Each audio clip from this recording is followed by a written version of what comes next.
जैन मुनी समाजाच्या वतीने आता कबूतर वाचवण्यासाठी मोहीम उघडली जाते। तर प्रत्येक बिल्डिंगमध्ये जात पक्षी आणि प्राण्यांसंदर्भात जनजागृती केली जाणार आहे। जैन मुनी निलेश चंद्र यांच्याकडून ही मोहीम आता सुरू करण्यात येते आहे।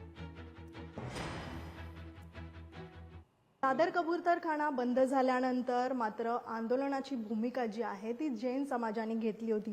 त्यानंतर आता एक मोहीम सुरू करण्यात येणार आहे। नेमकी ही मोहीम काय असणार आहे हे जाणून घेऊया। स्वतः माझ्यासोबत निलेश चंद्रजी मुनी आहेत। सर, काय सांगाल? खरं तर मागच्या काही दिवसांपासून तुम्ही या सगळ्या विषयावरनं आक्रमक होताना पाहायला मिळतात। आता तुम्ही नवीन एक मोहीम सुरू करणार आहेत। प्रत्येक भागामध्ये जाऊन तुम्ही टॉवरमध्ये जाणार आहात आणि ही मोहीम कशा पद्धतीत तुम्ही राबवणार आहात? बघा, माझं एक संघटन आहे, महाराष्ट्र गौरक्षा गौ संरक्षण अभियान आणि प्राणी मित्र बचाव अभियान आहे। हा पुरा महाराष्ट्रभरात आहे। पण आता ज्यामध्ये पशु पक्षी प्राणी आहे तर कबूतर पण आले आहे। पण 4 महिन्यापासून हे कबूतरखाने तत्काल बंद करण्यात आले। कोणाला न सांगता, कोणाला न बोलता ताकदीने ते ताडपत्री टाकल्याने अचानक त्यांनी कबूतरखान्यामध्ये, त्याच्यामुळे नैनी करता लाखो कबूतरने आपले प्राण गमावलेले आहे। तो दादरचा कबूतरखाना कमसे कम किती वर्ष पूर्व असं नाही तरी पण आम्ही आंदोलन केले आहेत।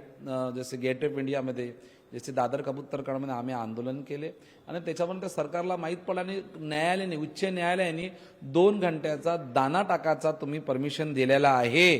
तो पण कबूतरखाना दादरवर तुम्ही 2 घंट्याची तुम्ही परमिशन का बरं देत नाही?